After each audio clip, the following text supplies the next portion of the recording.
Sziasztok, üdvözlök mindenkit! Ebben a kis videóban az OnlyFaucet nevű kriptogyűjtő oldalt szeretném nektek bemutatni. Ez egy nagyon egyszerű kriptogyűjtögető oldal, Faucet Pay mikrovalutára lehet vele 14 fajta kriptovalutát gyűjtögetni. A regisztrációhoz kattintsatok itt a meghívó linkre, ugye feljön a regisztrációs oldal.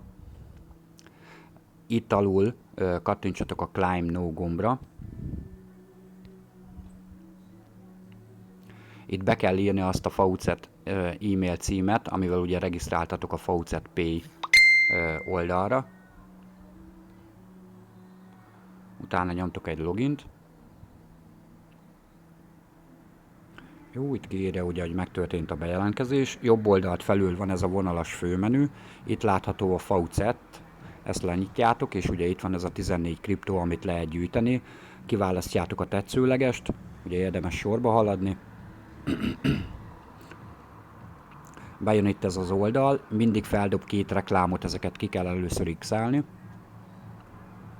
Ugye itt látható az, hogy percenként gyűjthető be egy ilyen kriptovaluta, illetve mindegyikből van egy adott napi darabszám, amit be lehet gyűjteni. Ebből az LTC-ből például 25 darab van egy nap. A begyűjtés nagyon egyszerű, itt lejjebb mentek, rákattintotok erre a Claim Now gombra. Már ki is írta ugye, hogy kész, ki is küldte a Faucet Pay fiókotokba. Itt megint ki kell x-elni a két reklámot. Ha véletlenül rákattintotok a reklámra és betölti, akkor nyomtok egy visszagombot. Ezt itt leokézzátok. A fő menüben, a Faucet menüben megint kiválasztjátok a következőt.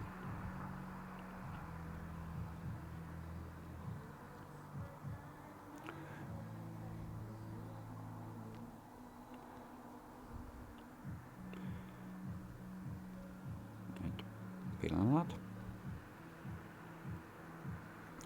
Ugye itt bejött megint, itt is megint kiixelitek a két reklámot, lejjebb mentek, rányomtok a begyűjtésre, és kész is van, két reklámot kiixel, leokézzátok és ennyi. A barátok a meghívó linketeket itt találjátok a képernyő közepén, ugye Clip to Copy. Itt rákattintotok, jobb oldalt felül kiírja, hogy a referál link ugye máshol van, és elkülditek az illetőnek, akit szeretnétek beregisztrálni. 15%-ot ad a regisztráltaknak a begyűjtéséért. A haladó felhasználóknak, akik ismerik a shortlinkelést, azoknak van shortlink feladat lehetőség.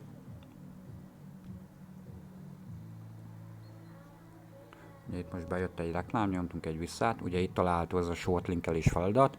Itt is szintén mind a 14 fajta kriptovalutáért lehet különböző feladatokat elvégezni. Egyszerű, itt is rákattintotok, ugye betölti, reklámokat kiixel. Lejjebb mentek, és ugye itt találhatók ezek a feladatok. Ezt azoknak ajánlom, akik már jártasok ebben a dologban. Természetesen újak is próbálkozhatnak velük. Hogyha megnyitottátok az oldalt, a böngészőben telefontól függően, illetve böngészőtől függően van egy olyan lehetőség, itt jobb oldalt felül a 3 pontban, hogy ugye létrehoztok egy indító ikont a telefonkezdő oldalára. Itt van alul az, hogy kezdő képernyőre, erre rákattintotok, és akkor ugye létrehoz itt nektek a telefonon egy indító ikont, ez itt középen látható. Ugye most a begyűjtött kriptovalutát pedig ugye egyből kiküldi a Faucet Pay fiókotokba. Beléptek. Itt a dashboard felületre kattintva, ha lejjebb tekertek, akkor ugye ott láthatjátok a napi begyűjtéseiteket. Köszönöm szépen a figyelmet, és sok sikert mindenkinek, sziasztok!